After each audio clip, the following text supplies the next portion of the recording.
Hello everyone, this is John from MTG Modern Ad Nauseam, and welcome to the first video of League number 5. So, what's going to happen here is, what you see at the moment is just a copy of our deck from the League number 4. And because we won the league, which means we went 5-0. So I don't want to touch it too much. There's a French say which says "On ne change pas une équipe qui gagne," which literally means you do not change a winning team. So that's just what we're gonna do that time. But we're still gonna change it just a little bit, and we're gonna put it in a way that I believe that's the most robust way of building the deck based on my experience. So what we had in the previous league was already very robust, very sound, very established, and I want to make it even more focused. And I realized that I've sideboarded out MTGO every game last league, and so in that case I'm happy to remove it, because we faced mostly aggro kind of deck, and this kind of deck, that's the kind of deck where Furiction Life is amazing. Is doing a lot of job. So what I'm gonna do, I'm gonna simply remove MTGO and bring back the 4th Furiction Life. And also because Furiction Life has amazing interaction with Spoil of the Vault. First, it's a great target if you want to Spoil of the Vault turn 2 in the blue, in the open, and try to get a Furiction Life so that you can cast it turn 3 and combo turn 4, if you have that kind of setup. And also, on the other hand, if you already have Furiction Life in play and you want to spoil for Ad Nauseam, you can do it on turn one turn before, because you won't die from it. You won't die from your spoil for sure. You might just exile all your win con, which is another problem, but you won't die from it because it doesn't deal damage. So you might go to minus whatever life, but you won't die from it. So it's much safer to go under a Furiction Life. It's not safer, but because if you do with Angel Grace, you can't die either. But then you will die passing the turn. With Furiction Life, you can do it at the end of opponent's turn, and then draw, and then get your Ad Nauseam, and then pass turn, and then do Ad Nauseam. So which means with the Furiction Life and Spoil of the Vault, you can still manage to do a combo with only 5 mana. Which won't be the case if you go Angel Grace, because Angel Grace you will have to spoil. If you want to be safe, you need to do Angel Grace, spoil, Ad Nauseam during the same turn, and that's a lot more mana. That's 7 mana here.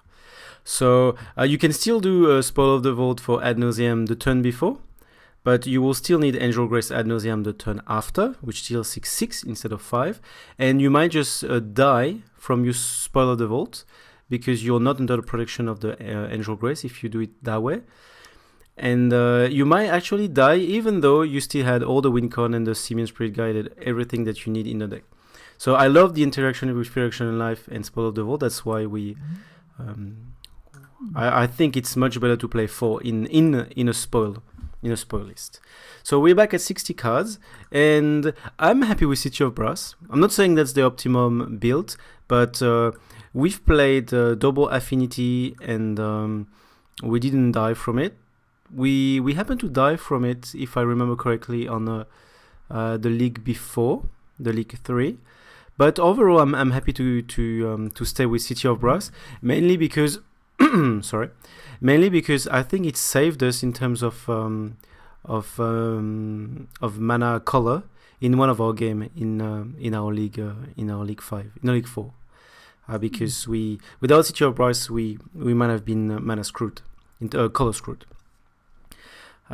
It's difficult to say, because our 2 City of Brass replace 2 Dark Slick Shore, 4 City of Brass, sorry, replace 2 Dark Slick Shore and 2 Seachrome Coast. So each City of Brass could be either the black or the blue or the white one. It's easy to it's hard to say whether it helps us or not, but I'm still happy with this. Untap land, all the colors possible. We're happy with that. So this is the only change I want to do in the main at this stage. In the sideboard, I'll keep it. I will keep it as it is. I just want to give one more chance to Manalik. We'll see whether we can make use of that. I want to give one more chance as well to Patrician Scorn. Pact of Negation, of course. Slow the Pact, Thoughtseize. I want to give one more chance to Nephalia as well. All these cards, we just didn't play the right matchup, so it's not that it's bad. It's just that we didn't need it against Affinity and Titan Shift, which was 4 out of 5 of our matchup in the previous league. And Manalik against Titan Shift, that can have so much mana. That's probably one of the few spots where it's not relevant. And against Affinity, it would just not that relevant. It's going to be too slow.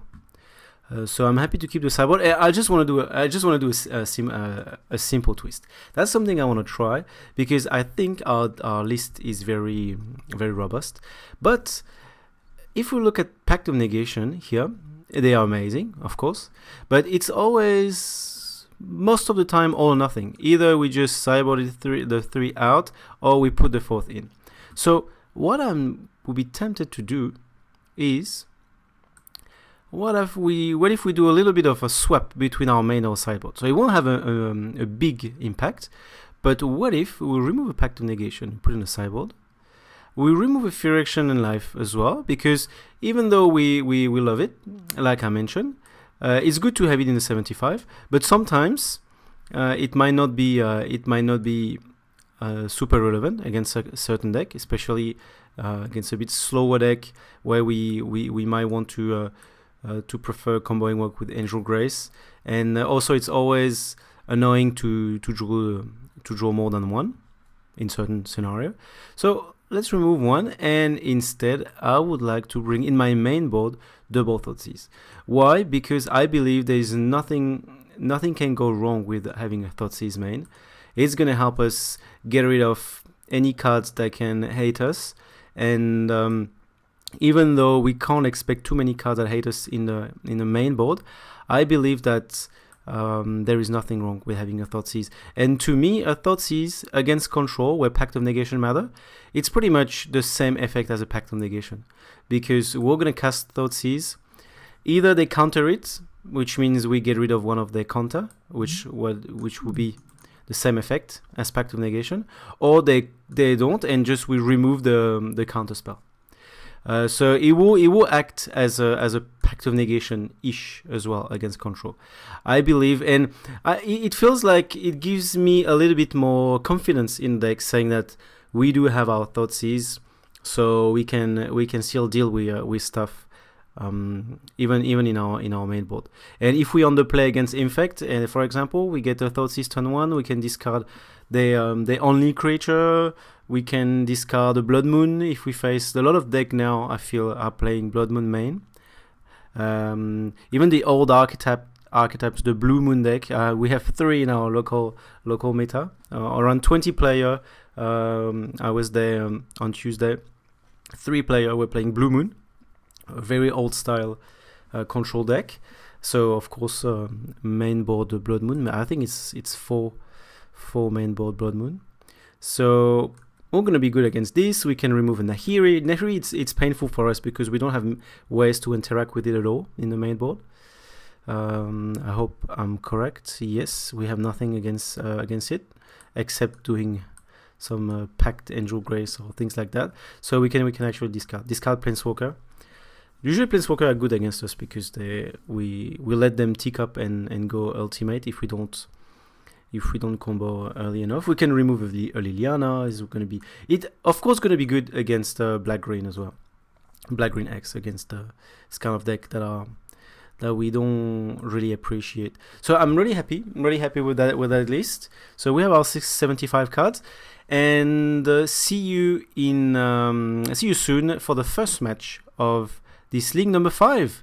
Time flies. It's already the 5th league in this channel. Thank you very much for watching, and see you soon.